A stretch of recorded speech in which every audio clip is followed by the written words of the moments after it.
Welcome to the Religion to Reality webinar, the first in the series. So thank you so much for being with us here today. My name is Dave Plisky, and I'll introduce these other guys just here a second.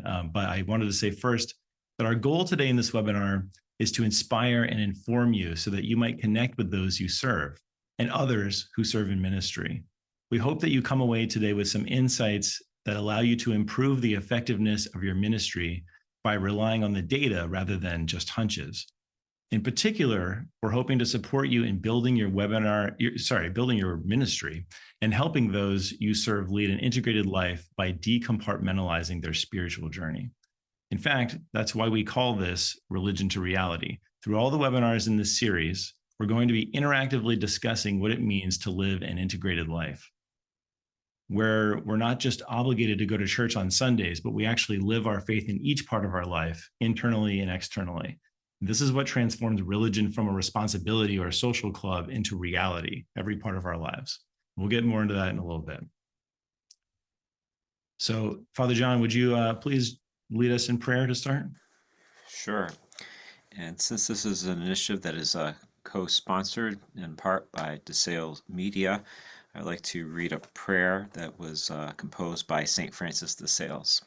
So let us pray together in the name of the Father, and the Son, and the Holy Spirit. Amen. Do not look forward in fear to the changes and chances of this life. Rather, look to them with full confidence that as they arise, God to whom you belong will, in his love, enable you to profit by them. He has guided you thus far in life, and he will lead you safely through all trials. When you cannot stand it, God will carry you in his arms. Do not fear what may happen tomorrow. The same everlasting Father who cares for you today will take care of you then and every day. He will either shield you from suffering or will give you unfailing strength to bear it. Be at peace then, and put aside all anxious thoughts and imaginations. We ask this all through Christ our Lord. Amen. Father, Son, Holy Spirit. Amen. Thanks, John. That was beautiful. All right. So today's topic is cracking the code, where we'll go through an overview of 3 different reports worth of insights on the discipleship study that we conducted a few years ago. Please also note that today's webinar will be recorded. Actually, it already is being recorded, and it will be sent out to all attendees and those who registered afterward. And that email will also include a link to download all the slides, so you guys don't have to, do a sneaky, screen cap or anything while I'm going here. This is all we've made all the data available for free. You can use questions, as a few of you have already discovered, using the Q&A button down below. Most questions will be addressed in the time we've allotted for discussion at the end, but if it's pressing, our producer Connor will let me know and we can address it in real time. And since we're obviously talking about data here, to kick things off, let's collect some data of our own in real time. So our producer Nick is going to pull up a poll here. And the question is, where do you think you are in your spiritual journey? Don't worry, this is anonymous, so please be honest. The options are what Sherry Weddell calls the thresholds of conversion. I'm sure many of you are familiar with these: initial trust, spiritual curiosity, spiritual openness, spiritual seeking, and intentional discipleship. So go ahead and enter your response now. And even if you're not familiar with those terms, just put down, I think, what resonates. Mm-hmm. All right, hopefully you had a sense of it before. I think that's great.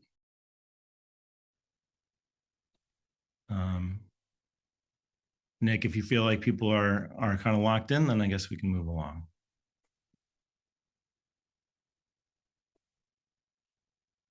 All right, I'd like to now introduce the agenda for the day. So I'm going to give you guys a little bit of a background on the speakers. Then I'm going to give you a background into just how we got started on this study itself. We'll go into objectives and methodology. You'll hear from Hans on that. I'll present some of our initial findings that we first released in the overall report. I'll talk about the further research that we did I'll talk about the new findings that are brand new, unpublished, I think, while you're here today. And then I'll just preview a little bit of what's to come in the rest of the webinar series going forward. So let's get started with the speakers. So thank you guys both for joining me. Hans Platte is our guest today. He has more than 25 years of experience providing professional market research to industry-leading companies such as Pfizer, Medtronic, and Genentech. His research experience includes qualitative moderation and quantitative research design, encompassing varying levels of research complexity and business issues explored. Hans is a lifelong committed Catholic. His involvement at his local parish includes starting the Greeters Ministry and 2 different men's groups, which are still active, as well as having served as an RCIA team member, confirmation catechist, and small group leader. He is, of course, the president of Vinea Research. Hans, thanks so much for being with us today. Thank you, Dave. Happy to be here. Father John Gribowich is a theology teacher and campus minister at Sacred Heart Cathedral Preparatory High School in San Francisco. He's also the director of curriculum development for Sunday to Sunday, an initiative dedicated to cultivating compelling preaching in the Catholic Church and beyond. He previously taught at Allentown Central Catholic High School in Allentown, Pennsylvania, and played an instrumental role in founding the Central City Project, which enabled students to engage in social justice initiatives in the city of Allentown. John has been active in the Catholic worker movement and is the co-owner of the Dorothy Day Catholic Worker Farm in Harvey's Lake, PA. He has about 1,000 degrees from different prestigious colleges and universities, and I'm not going to go into all of them, but he's contributed articles and interviews to Magnificat, The Tablet, and the National Catholic Reporter. Along with theology and art history, his personal interests include meditation, reading, running, and the music of Bob Dylan. Thank you so much for being here, Father John. Great to be here with you, Dave. My name is Dave Plisky. I'm the Director of Product and Innovation at DeSales Media, and I lead a team called Software and Services that's focused on modernizing the church through technology and formation. Prior to DeSales, I've done marketing and operations in a variety of sectors. These days, my free time is spent with my wife preparing the home for our first child while I pursue a degree in theology from Notre Dame. So that's who you got today. Let's talk about the background. Let's talk about how we even got started down this path. So I mentioned to you the department that I lead, software and services. We've been serving the institutional church kind of in a B2B model for a long time, where we've been serving parishes and schools along through technology. So we provide websites and live mass streaming services, telephony, all this kind of stuff that gets communications modernized. But that means that we're not reaching individuals directly. And it even means that we're not reaching any individuals who are not part of the institutions that we're serving. So we thought to ourselves, how can we help Catholics directly? And I told you I have a marketing background. So when I think about this question, I think immediately of the marketing funnel. Now, here's what's going on here. In the whole wide world of people who are, in this kind of diagram above the funnel in this white space, you've got everyone who's never heard of a product or a brand or something like that. And so what a marketer thinks to do is, all right, well, let's make them aware that this new product or brand exists. So you start doing awareness activities like, a billboard advertisement or, a commercial on TV, something like that.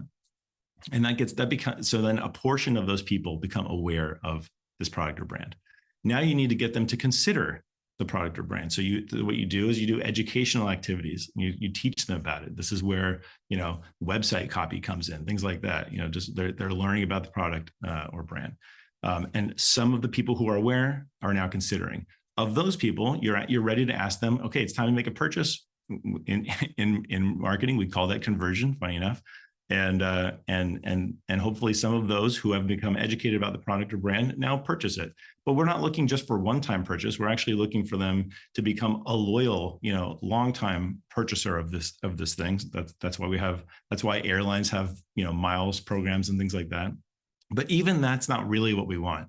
What we really want is someone who's so gung-ho for a brand or a product that they freely, tell everyone that they can about it. They bring people into the top of the funnel, making them aware of it through, this is like your sneakerhead who can't stop talking about the latest Nikes, or your Harley Davidson guy who's got the tattoo on his arm. Like that's, they're doing brand advocacy. And when I think about, discipleship, I think to myself, wow, you know what? Like the discipleship funnel is pretty much the same thing. We just call it different stuff toward the bottom there. But like that brand advocate is really a missionary disciple who's on fire for, in this case, the Lord, to bringing people into the church. So we asked you earlier where you fell on Sherry Weddell's thresholds of conversion, which was kind of a different way of saying the same stuff, really. And here was your response. Nick, would you be able to put those poll results up on the screen for us? Okay, so we're talking to people that are farther along in the journey, and that's what I expected. So it's really nice to see. Obviously, our webinars are this series of webinars is primarily geared toward people who are leading in ministry, and so it's no wonder that we've got some people farther along. Hard to give what you don't have, and all that. So great to see. Thank you. Before we go on, I want to do one more poll. So thinking about the many facets of discipleship, what I want to know is how strong are you as a disciple, and how much do you need to grow in your discipleship? So Nick, if you can throw that second poll up here. Thank you. So the options are, I'm decent in my discipleship, but I still have lots of room for growth. I still need lots of growth. Second option is, I'm decent in my discipleship and I don't need much growth. Third option, I'm okay at discipleship and I still need some growth. The fourth option is I'm poor in my discipleship, but I still need lots of growth. And fifth, poor in my discipleship and I don't need much growth. So pick one of these. This relates to some of the data that we're going to show from the study. And by the way, this is not how we asked this. Don't worry. But this is just kind of a quick and dirty way to get a sense of where people feel they are here. And again, this is all anonymous, so please be honest. Don't feel like you have to misreport. But okay, so great. Thank you for that. So as we look at this, what we said was, all right, if missionary discipleship is the same as brand advocacy, and if advocates bring new people into the top of the funnel, then let's focus on missionary disciples and whatever they might need. And so the question was, what do they need? And that's how we got into this study. So here, the main objective was to figure out what are the unmet needs of disciples. And we had a hunch that an app would be a good way to reach people directly. And so there were some questions specifically around a potential app that we were thinking of, and try to determine how much do these solutions actually meet the needs. And so when we thought about who to partner with, because we're not a research firm, that's not what DeSales does primarily. We said, okay, well, there's Pew Research, like they're well known. How about them? And right away we heard back like, no, Pew does not take on projects like this, for hire. That's just not their style. So okay. We talked to CARA, the Center for Applied Research in the Apostolate out of Georgetown, and understood their methods. And they're great. They have a very academic approach to research. But when I met Hans and I heard about Vinea research, it was a no-brainer because it's all about kind of the insights that are directly applicable to decision-making. It's consumer insights-based research. And so, Hans, I'd love for you to take it away and tell us a little bit about the methodology, how we did this study. Yes, happy to. Okay, so great. So after we had a brainstorming meeting to really understand what the objectives were and how we might acquire sample for the respondents, which I believe Dave will get into in a couple of slides. What we did is we developed a survey to administer to folks. Actually, I should step back and say we first conducted some qualitative interviews with about 16 people, mostly in this missionary disciple category. And really all good quantitative research starts with qualitative. So you want to hear the experiences that people have. You want to understand the language that they're using. You want to understand the different ways that they can respond to the questions that you ask. So you can take that input and design a much better survey, and a survey that's geared and targeted to them as opposed to the language that we might use, for example, in the marketing or the research world. Okay, so after conducting that phase of research, then we developed an online survey that we administered to a number of folks from different Catholic organizations. And we ended up with over 3,000 respondents, which is great. It's a lot of data to work with, a lot of different ways that you can cut the data. So 3,000 is a very robust sample.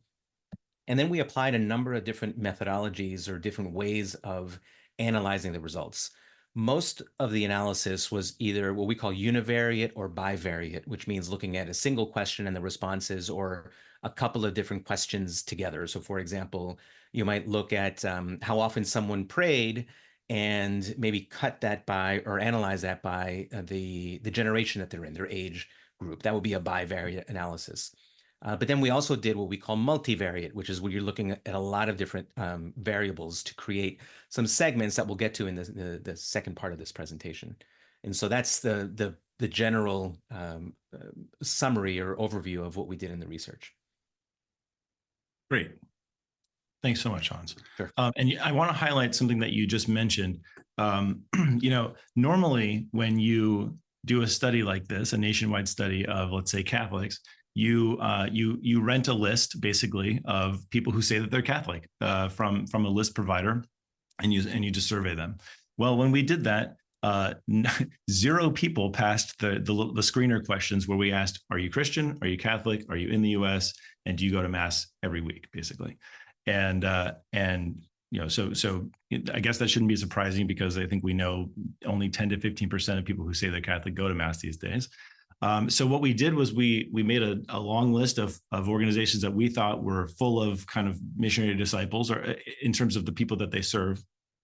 And we said to them, we don't want your list. We just want you to send the survey to your list.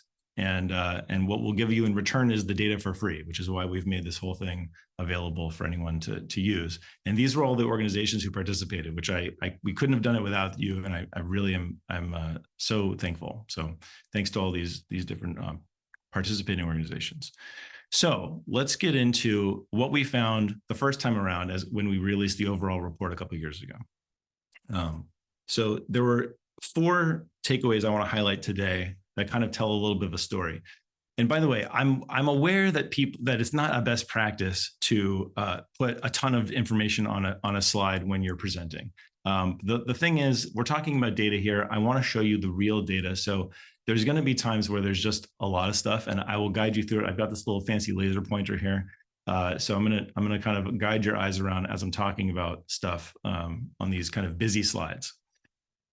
So the top portion here is basically, so what we found out was that Catholics in the sample are comfortable sharing their faith, but there's significant room for improvement. So 82% were at least slightly comfortable talking about their faith with others. We're talking about faith sharing comfort level, which sounds like a really high stat. But then when you think about it, again, we only polled people who regularly, actively attend mass at least once a week. And so even 18% of those, nearly a full 20%, are uncomfortable talking about their faith with others. But okay, so that gives me pause, but at least we've got this 82% right. Well, not necessarily, because what we found was that just because 82% are comfortable talking about their faith doesn't mean they actually do talk about their faith. So now we asked about proactivity, and only about half are moderately or extremely proactive in sharing their faith with others. So just because people are comfortable, say they're comfortable, doesn't mean they're actually doing so. And so we asked, well, why not? Why are these people not necessarily sharing their faith with others? So we asked, what are the barriers to evangelization? Actually, what we asked really was, what most holds you back from sharing your faith with others? And what we found, we kind of broke down the responses into kind of categories. And so within cultural barriers, the highest response by far was situational appropriateness. People feel like it's not appropriate to bring up, faith in that particular context or something. The next was lack of knowing how to start conversations.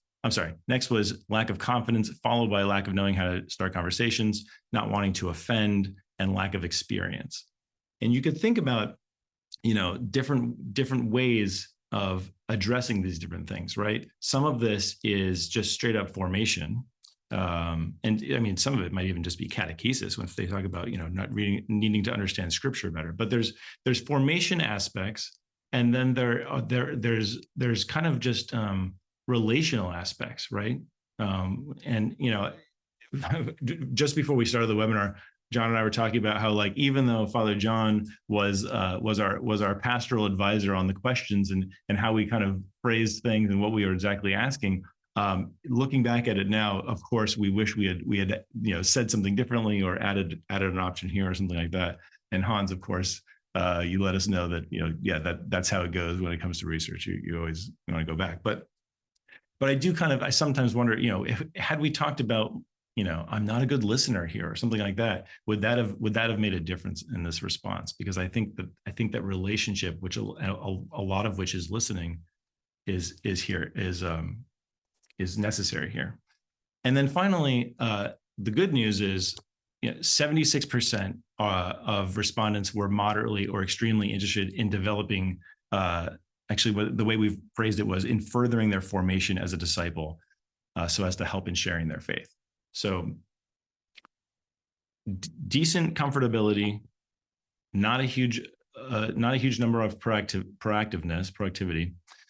We found out the barriers, and now we kind of know, well, they are interested in furthering their evangelization skills through formation. Any thoughts on this, John or Hans, before we move on? Yeah, I just want to kind of just jump in and just bring attention to something that that I'm personally very invested in, and we all know that there seems to be an issue within the Catholic Church of preaching being compelling, authentic, drawing people in, being relevant to people's lives. It's work that I'm very personally invested in, and I think that the statistics here show that this is a universal issue in the church, so to speak. It's not just because priests and deacons are not good at somehow conveying and explaining or just trying to at least give some type of a compelling reason as to why God is real in their life. I mean, I think that since lay people who are being surveyed in this also struggle there, there's no reason to think that priests and deacons also would be struggling with this. So I think that this is indicative of a problem that sometimes gets concentrated to the clergy, but is really a part of an issue that is far broader. And I think that the reason being is because I don't think that we understand what sharing the faith is. And there was a question about, like, what do we mean by sharing the faith? I think that we automatically go to, like, somehow giving doctrinal explanations or propositions to people about why they should believe in Jesus Christ, let's say, or why they should go to church, or why sacraments are important. Somehow we gloss over something that's far more important than convincing people of the prescriptions of the faith, which is, how do they understand themselves being healed from their wounds, hurts, their own insecurities, anxieties. I mean, that's where the rubber hits the road when it comes to having some type of faith in God. And it seems as if priests, deacons, and lay people don't seem to be able to have the ability to talk about that, at least in a way that they feel comfortable or compelling. But maybe they do, and maybe they are doing that, but they don't think that that's necessarily sharing the faith, which is kind of interesting. So what is this whole sharing the faith thing about? Is it just a bunch of propositions of doctrinal prescriptions and practices and rituals, or is it actually talking about something that's far more, let's just say, concrete?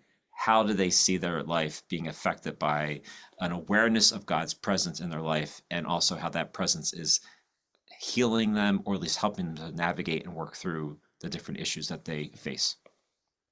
Yeah, absolutely. And I'm glad someone asked that question about how do we define sharing the faith, because not only is it rich for discussion, and relevant for us, but it also is important to kind of get our facts straight. So I just pulled up the wording of the initial the study that we did. This is how we asked it in this section. The section was called faith sharing, and it said, in general, how comfortable are you talking about your faith with others? So we just left it at talking about your faith. And then the follow-up question was, how proactive are you in bringing up your faith with others? So that's what was actually studied in this particular study. All right, cool. So, Dave, I will add one thing from a research perspective, is that people tend to overestimate the extent to which they do things and underestimate their need. So when we have such a high percentage that say they're comfortable sharing their faith, they'll tend to adopt the softest language that allows them to respond that they are comfortable with it. So I think that the number is probably higher than is out there. And the same with the proactivity. What was it about? It was a small percentage, I guess, that said that they were extremely proactive. That's what I would focus on, really, in terms of the percentage who are actually probably doing something about it, 10%. Yeah. Right. So there is 52% who are moderately or extremely, but like I said, they tend to underestimate or overestimate the extent to which they're doing this. Right. Right. So I think the need is which is why we grouped these, by the way. Right. Right. Yeah. That's often why we do that. Mm-hmm. Great. Okay. So we learned a whole bunch of stuff, and of course you can download all of the original overall report at religiontoreality.org and dive in if you missed it the first time.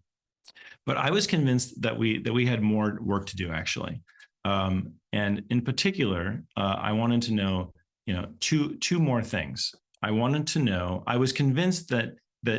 So remember when we asked about where you are kind of in your spiritual journey? I wanted to know where respondents were in their spiritual journeys, because we were trying to reach, people farther along in the journey, but based on the responses, I wasn't sure that we had. And so I wanted to see if we could segment them. And then I also felt like there was more that we could know if we compared the answers to different questions, trying to note correlations between things. And I think thinking about the ministry work that you do, I think you'll agree with me that diving deep. So let me give you an example here. For example, we learned how many of the respondents currently receive spiritual direction versus used to receive it or don't have never received it, and we learned how close would you say Christ is to the center of your life and your family life, the interior life, your social life, your work life. But what I want to know is, okay, well, what's the correlation between those, receiving spiritual direction and those, saying that they feel are close to Christ in these ways. So Hans, I'm going to pass it back to you again to talk about methodology the second time around. Like I said earlier, it's great that we had over 3,000 respondents to work with, because this gives us plenty of sample to try to divide them into various segments. I won't get too deep on the analysis that we did or the methodologies that we used, but basically there were three key methods we use. One is called factor analysis. That's used to basically compress all the data that we're working with by looking at correlations and similar responses, because you could ask 10 questions, but you might really effectively be asking one. And so it's easier if you can create a factor because you're dealing with a lot of data. And then we use cluster analysis and what's called discriminant analysis. Cluster analysis is used to identify groups that are similar. And then discriminant analysis helps you ensure that they are similar but unique from another segment, so that they're not really too close.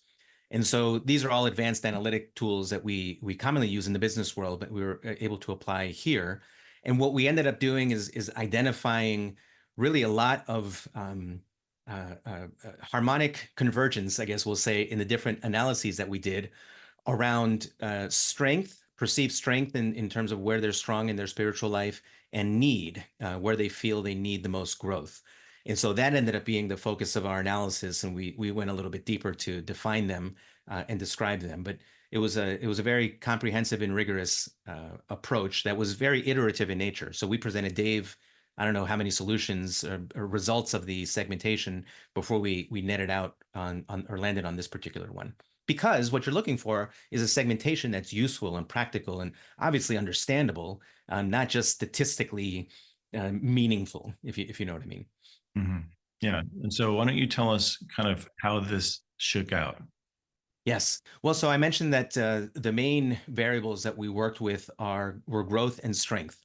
So on the x-axis along the bottom, the horizontal axis, you see growth in the lower growth on the left, higher growth on the right, and then the strength. And these are in these different areas that we'll get into in a little bit. But then along the y-axis or the vertical axis, to measure whether or not we asked the question about whether or not you perceive this to be a particular strength of yours. And here they indicated when. And this is what the and this is response based was. on a whole bunch of. We broke down kind of the life of a disciple into categories, and then further into specific questions. Are you doing this? Are you doing that? Is your life strong here or not? That's what Hans is referring to here. Exactly.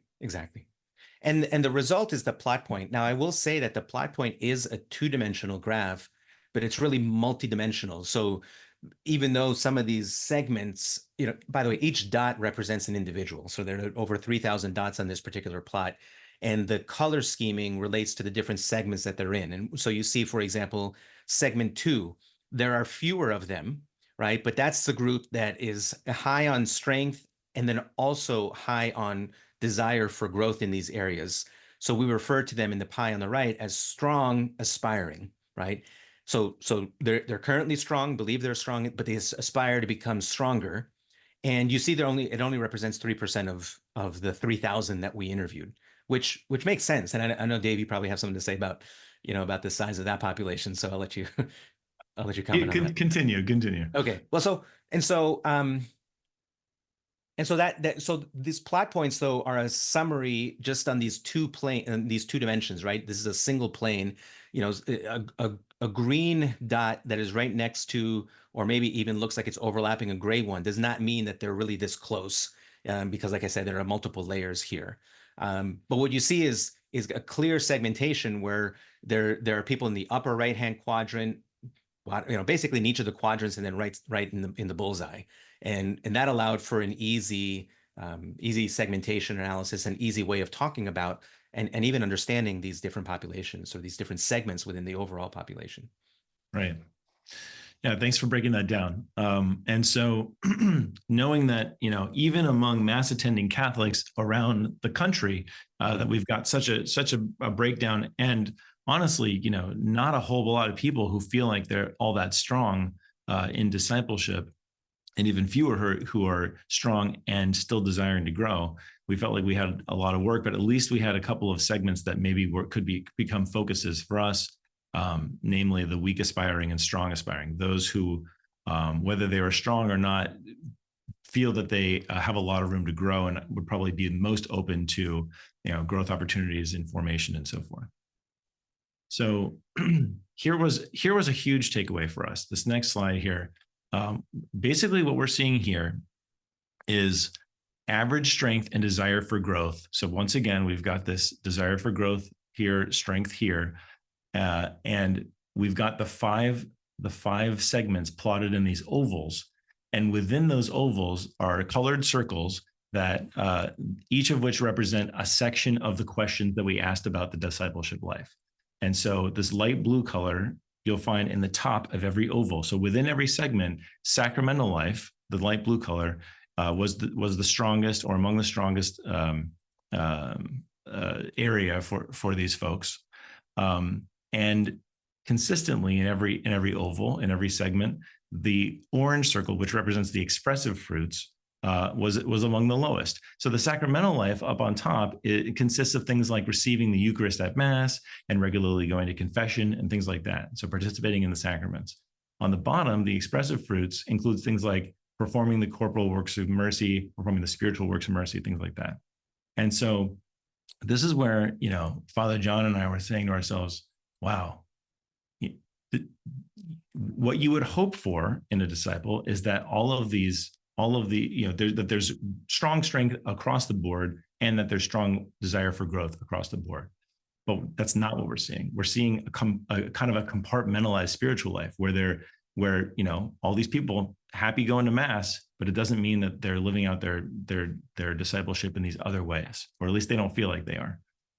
And so to kind of zoom in even closer on this is a chart that once again shows need for growth against strength, but this time we're specifically looking at, so each of these dots is a different aspect of discipleship, and this quadrant up here, which is like what we're saying, the lowest strength and highest need for growth, so the most potential area, is blown up over here on the side, so we can actually see what these dots refer to. And isn't it interesting that the thing that people felt like they most were weakest in and had the most room for growth in was going on retreat. Not something that I would have expected, the average Catholic in the pews to say. But, humility ended up being the next one, which is its own sort of interesting question. Is this itself a play on humility? How can one talk about his own humility? But then, sure enough, performing the corporal and spiritual works of mercy right up here as well. So, John, thoughts about this? Yeah, I mean, if we just go back 2 slides to the initial.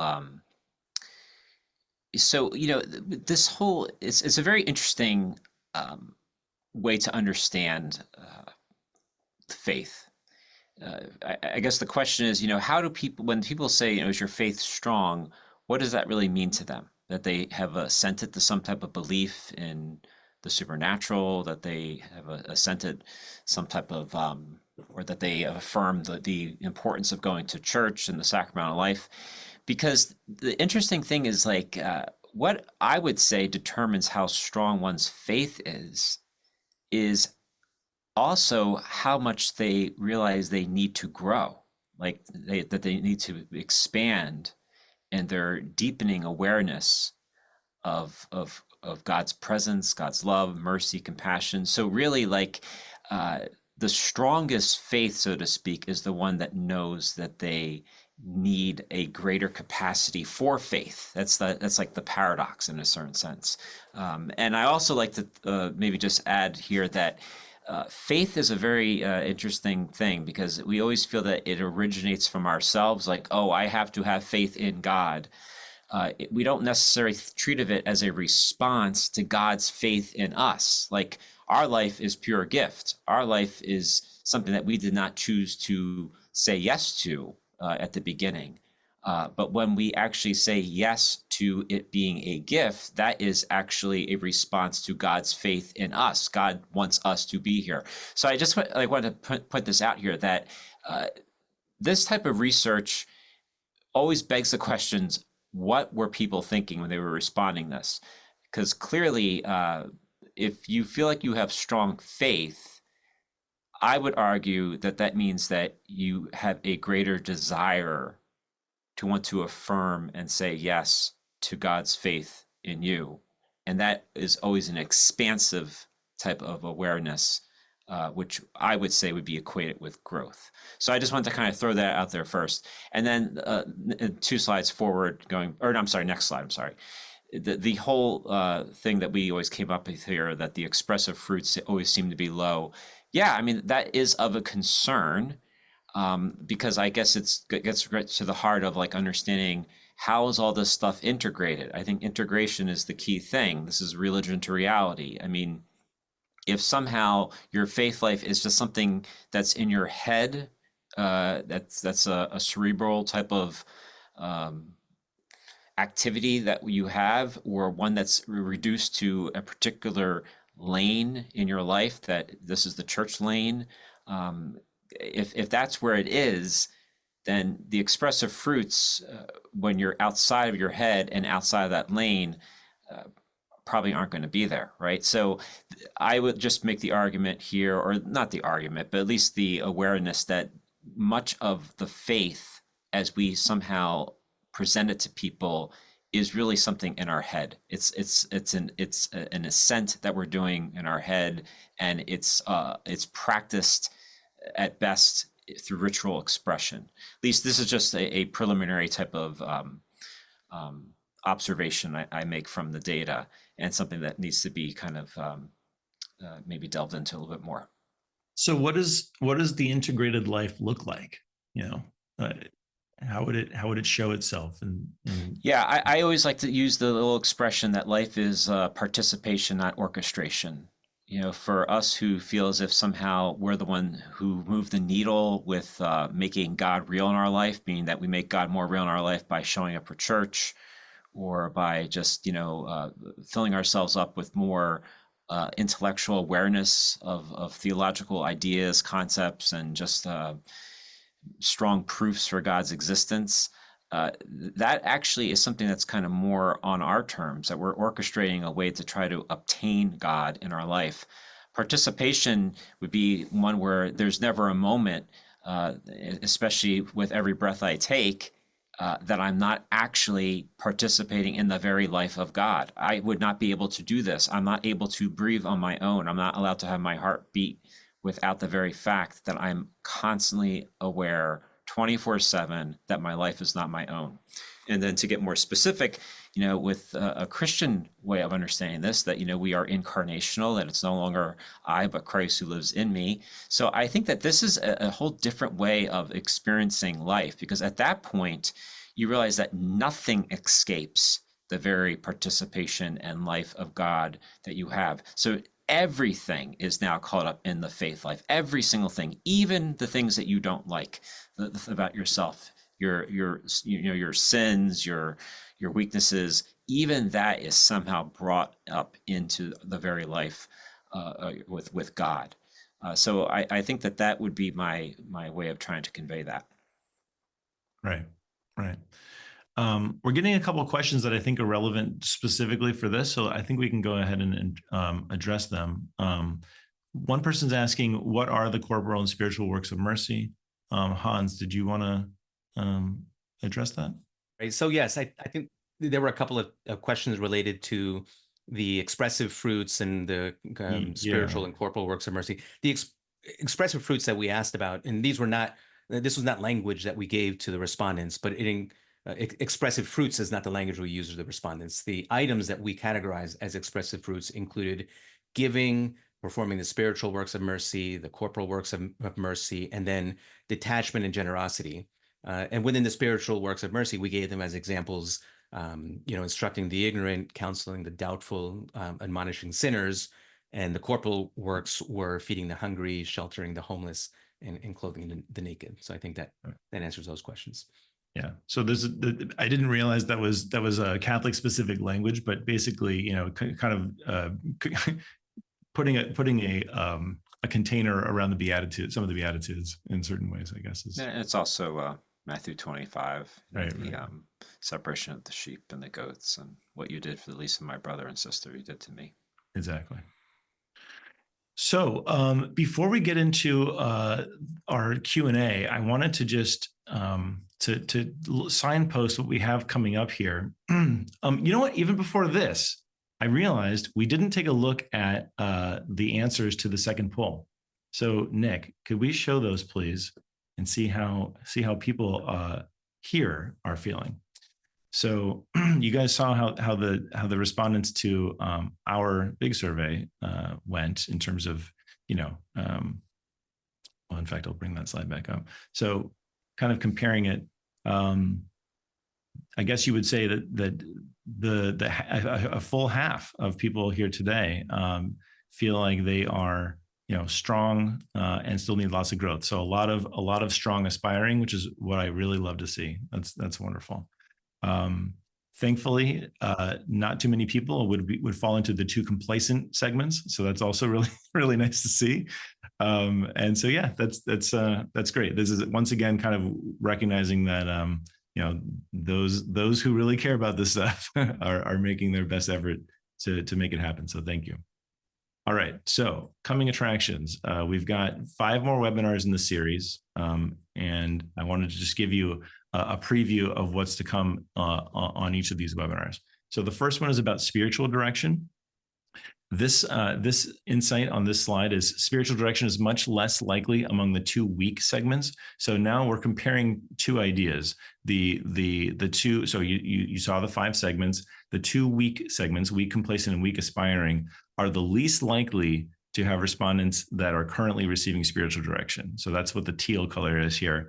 Only 12% among weak complacent and only 14% among weak aspiring are currently receiving spiritual direction.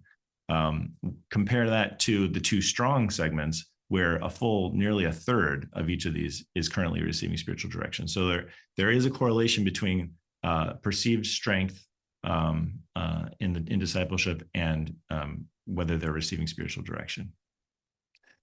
The next webinar, the third webinar, is on technology and faith. So here we're comparing use of faith apps and how many days folks spend in prayer each week.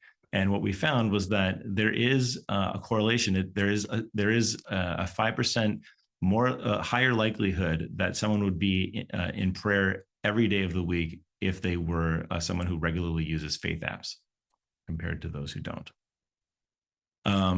For our fourth, and I don't want to get so into this because I do want to leave some time for questions. The fourth webinar is on growth in faith. And what we found here is that while the weak aspiring are looking to grow in faith sharing skills, so here you've got the 68% of weak aspiring segment say that they're looking to grow in faith sharing skills. The two complacent segments are the lowest, of course. You know, they're not, but this is interesting because this is not asking the same. This is we as Hans explained, we identified the segments based on their perceived strength and perceived desire for growth in all these different areas of discipleship.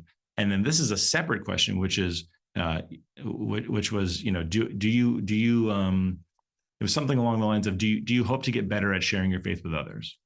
This is and the answers were moderately or very true of what I believe. So that is and so isn't it interesting that even more so than strong aspiring, middling people are saying yes to this. So there's definitely ways to reach folks who have not grown complacent in their faith. The fifth webinar is on community. Here we compared whether the people's comfortability in sharing their faith with their involvement in different forms of social or community groups. And so what we learned here is that no matter how comfortable someone is, Mass attending Catholics are more likely than not to be in at least some kind of faith community group, and that those comfortable sharing their faith are most likely to be a member of faith groups. Those middling or uncomfortable in sharing their faith are less likely to be in one. So there is a correlation between participation in faith groups and comfortability sharing the faith. Finally, the sixth and final webinar will be on generational differences in discipleship. So here we've compared how many days a week respondents prayed, and then how many minutes per day respondents prayed. Both of them are pretty much a straight linear graph where the older the person is, the more likely they are to pray every day of the week and spend longer in prayer when they pray, except for millennials who break the streak on for both. So sorry, fellow millennials, we're the weakest prayers, both when it comes to how many days in prayer and how many minutes per day. But basically it's the older, the more often, and the longer in prayer.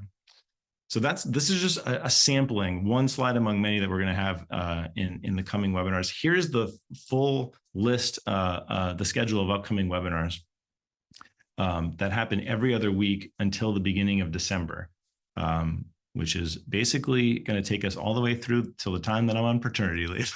So, but as you can see, like I said, episode 2, spiritual direction, is in 2 weeks. 2 weeks after that, technology and faith. I should say too, we've got really great guests lined up for all of these. So Dr. Greg Popchak, he's the founder of Catholic Counselors and also of Catholic HOM, published author of many books. I'm sure you may know the name. On technology and faith, we've got Juan Acosta, the founder of Tabella, a Catholic parish app, and Alessandra DeSanto, one of the founders of Hallow. I'm sure you're familiar with the Catholic prayer app. In episode 4, in I guess that's 6 weeks from now, Brian Butler, the co-founder of Echo, will be talking to us about growth in faith. Episode 5, 8 weeks from now, on community, we have Scott Wieman, the founder of Catholic in Recovery. He does great work around applying the 12-step programs to kind of a spirituality approach, as well as Andrew Whaley, the founder of Calyx, who kind of consults on how to build spaces that are inclusive for people and all that kind of stuff. And then finally, episode 6 about that generational differences in discipleship that we're just taking a look at. Josh Packard, formerly of Springtide Institute, now founder of Future of Faith, is going to join us. We've got a ton of great guests. So hopefully that gave you a little bit of time to ask some questions. We're now going to take those questions. Let me stop sharing my screen for a minute and see what we have here in the Q&A box. So one person asked, do you know what motivates respondents to want to grow in their faith? Weak aspiring versus strong aspiring, or similar? It's a great question. John, what do you think? It is a great question. And I was thinking about that. I, I really don't have a solid answer. Where I want to see the other question. Okay. Um, it's a really a hard question to answer because everyone would be so unique with that, right? I mean, I would have to imagine there must be something going on with the person where maybe they are, let's just say, trying to pray a lot, but they still seem to fall into their same bad habits, and they're like, "Huh, I really need to grow more into this." That could be a situation. It could be a person who maybe is sometimes challenged by what they believe, and they feel like, "Oh, I need to grow more in my faith. I need to learn more about what the church teaches." Let's just say, and so I can be able to come back with responses. I just feel very uncomfortable when people ask me questions about why I go to church or why I believe what I believe. So, it could be a whole slew of different possible scenarios. So it's a great question, and we did not take that into account. I guess when that's for the next survey. I mean, so one of the initial questions in the survey was, is your spiritual journey, does your spiritual journey consist more of, a long gradual path, or a series of kind of, I don't know exactly how I'm trying to remember how we phrased it, but kind of moments of kind of spikes in spiritual growth. And most people said it was a mix of both. And so, I think what that tells me is that there is, and we are going to talk about this in the growth in faith episode, number 4 of the webinar series. I think that tells me that there is an appetite for encounter, right? That there, and we know that there are ways to bring people into encounter with the Lord. That's why we have adoration. It's why we make retreats and so forth, especially guided retreats where there might be some kind of something specific to be praying about, or bringing that into someone. So so Brian Butler of Echo Community, that's what he does. He's a retreat leader, and he tries to design experiences that bring people into encountering the Lord. And I think that is definitely a huge motivator for people wanting to grow in their faith. Now, the question is, how do you get them to sign up for the thing before they've been motivated? How do you spark the initial motivation that makes people want to at least even take that first step? And that's, I think we're all trying to discover that all the time. For me, I think it's about relationship, right? I think when someone is growing in relationship with someone who is also in relationship with the Lord, I think that can become a motivator if that kind of joy of the gospel is being modeled.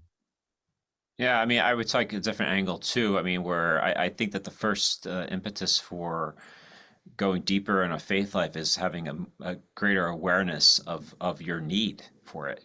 I mean, to be, as they like to say, brutally honest with yourself, to know, that your life is not maybe the way that you want it to be. You are reeling from hurts and wounds and sufferings, that some that you feel like you inflict upon yourself, some that you have been inflicted upon you. I think that's the starting point.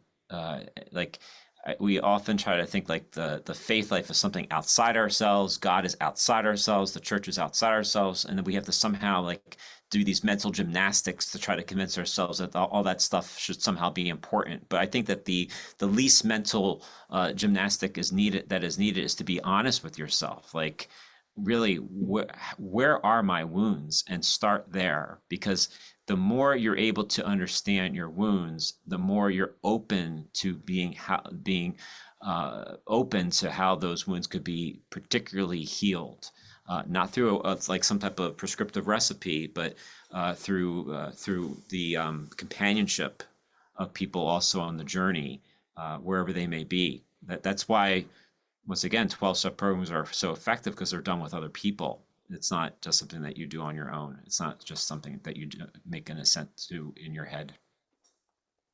I think also one way to address this, it was not addressed in our survey. I mean, our survey took 15 minutes on average, but some respondents took half an hour. So obviously there was only so much time. But the kind of study that comes to mind that would really be helpful in answering this question is what we would refer to as a journey research, right? Where you understand the journey that people have gone through, and you hypothesize what the different reasons might be for them wanting to grow in their faith. You mentioned friendship and accompaniment, Dave. Any kind of encounter. It's basically an encounter in a way with Jesus. A life act, something happened in their life that maybe it's a new low. Maybe they all of a sudden have an abundance of time and they kind of just reevaluate what's happening in their lives. So it's not currently planned that I know of, but I think, like I said, understanding the journey and what motivates people to want to grow in their faith, and actually what results in people leaving the faith. I think those would be really interesting studies to do in the future at some point. Right. We have a couple. So someone asked if we have plans for another study. Not at this time, although there's plenty more things we do want to know. So it's always possible. A couple of practical questions. Someone asked, any insight on best practices for parish leadership in strengthening skills in relationship building or meeting unmet needs? You guys have any thoughts on that? Best practices for parish leadership and strengthening skills in relationship building. Well, I mean, I instantly just go to the fact that like you have to be willing to express in some type of vulnerable way, really how much you really need the presence of God in your life. I mean, it's like I said, the presence of God is already there, but like we need to hear stories from people. Like that seems to be the most compelling way to kind of talk about this. It's not like we often kind of think like, oh, the church has such this amazing product, and we just kind of scratch our head wondering, why isn't anyone showing up for this amazing product? Because I don't think that they get a good enough example of how we actually personally integrate that product into our own life. So for leaders especially, I know that for me, when it comes to preaching, let's just say, whenever I talk about my own struggles in my life and even my struggles in my faith life, that's the most compelling way to get people to try to think about, okay, I'm willing to kind of go on some type of journey to see where this is going. But just kind of always talking about how great a relationship with God is without you kind of unpacking how you got to a point where you're open to that because it comes through your own hurts and wounds. Like, I just don't think it's very compelling if it doesn't go to the very heart of the matter. Because remember, the heart of the matter is the cross, right? And it's not just simply gazing upon the cross or just being thankful for the cross, but understanding that your cross is your portal into a dynamic relationship with God. Amen. Unfortunately, we're not going to have time for this last question from Ben about getting parishioners and kids to go on retreats. I would say stay tuned for the fourth webinar on growth in faith. I think we'll be able to address that better then. But just to wrap up, please do sign up for the rest of the webinars in the series, at least all those that are relevant for your work. Again, this full schedule is here, and you can go to religiontoreality.org to find the link to Eventbrite and sign up for all of those. Finally, we'd love your feedback because this is a series, and we'd love to just receive what works. We want to better tailor the experiences in the future for what's best for you. So you'll see a feedback survey right after this. Please fill it out. It really helps us kind of make this great for you. So thanks for joining, and we'll talk to you next time on Religion to Reality. Bye.